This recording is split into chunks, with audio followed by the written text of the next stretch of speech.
study, it's really important for us to say that employer-focused, sector-linked job training program can indeed work, and that we need to look at the level of investment we are making as a nation in that. Particularly as I think our workers are going toe-to-toe with workers around the world in terms of attracting business. And this is a very critical implication for us as we rebuild our economy.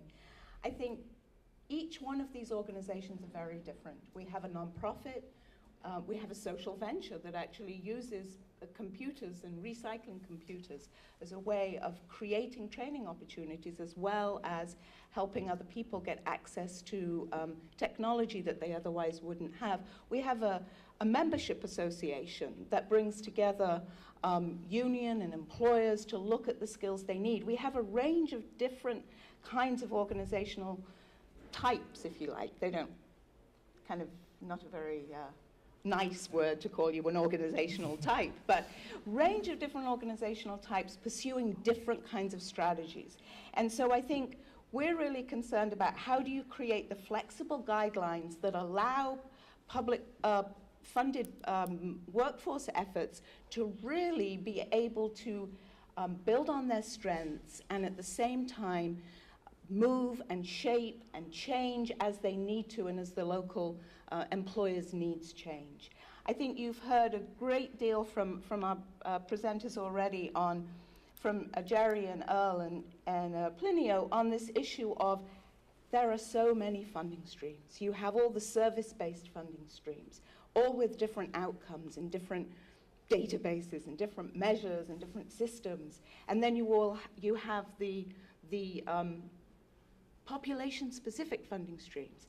And these organizations are experts at taking all that, knowing that system well enough to turn it into a meaningful program. But I think that it's really important for us to look, particularly as we look about building capacity to do these things, how to make that easier, so that flow is really easier.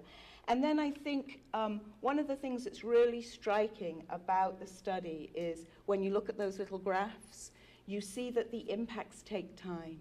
And particularly in an environment where often meeting performance benchmarks releases money for the organization, that when you're talking about building capacity, it's really important that we figure out, and I don't think it's going to be easy, but I think it's really important that we figure out how do we measure longer term success. And I think that's a critical thing that we really want to talk about. Acquiring a voucher in New York City is extremely difficult, to say it nicely. The system is set up so that programs like ours that start classes every month would have to wait 3-4 months in some cases for students to get referred back to us. During that period, people get disengaged and decide not to participate in our program. In addition to that, the funding is very limited. It's about $2,500 for each voucher. And our program costs us about $5,800, and so the pain and agony and cost involved in acquiring a voucher right now is not worth our while. It just took years and years of collaboration. It took a really spectacular move by a lead elected official in the city of Milwaukee to change the leadership at our local WIB, and it took some side-by-side planning with that body to make our process work a little faster than it has. We went from a 3-month waiting period to register someone while an employer is waiting for that person or those individuals to a 3-hour down to a 30-minute now. But even then, it's not always perfect. So I strongly believe that these partnerships get developed through mutual self-interest among the parties. So the employer has a particular need, the employee has a particular need, the training provider is a vendor, the community college is looking for a solution. If there isn't mutual self-interest, it doesn't happen. But I think the funding streams do create a significant problem. And if you look at the sort of the life cycle of a low-skilled employee as they would move up a career ladder, every single step along that life cycle is funded under a different funding stream, a different public funding stream and or a different private funding stream. Adult basic education, English for speakers of other language, skills training, support services, pre-college training, college education. It's all, and to structure that together across the institutions and the funding streams requires institutions like ours and others who build those strategic alliances. And unfortunately, the work that's involved is usually not paid for by any of those funding streams, which is where a lot of the foundation support comes in. I know the folks at the Department of Labor are working really hard to ensure that the WIA system connects to apprenticeships. And traditionally, it hasn't been an easy connection because it's not as nimble and as flexible as we've just described situations. So as you work to fix that, that's something to really focus on. I do think the challenge for those of us who are working on federal policy is to figure out, all right, so we know these programs work, we know they work for employers, we know they work for workers, but they're telling us that the workforce development system is not helping to get that job done. So what do we need to do to both remove disincentives and to create incentives that help them get this work done a little more easily?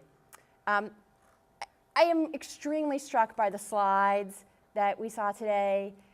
If you had created those slides to sort of match what public policy looks at, we would have cut them off at 6 months, right?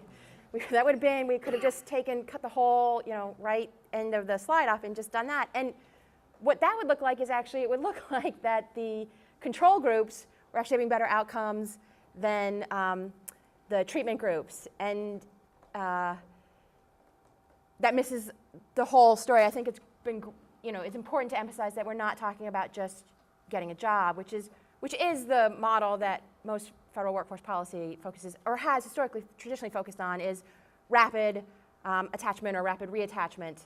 And what you can see, and hopefully one of the things that you'll take away from this conversation, is that that can be done, and we can do rapid reattachment, and you can get somebody a job, and for 6 months it looks like that's going okay.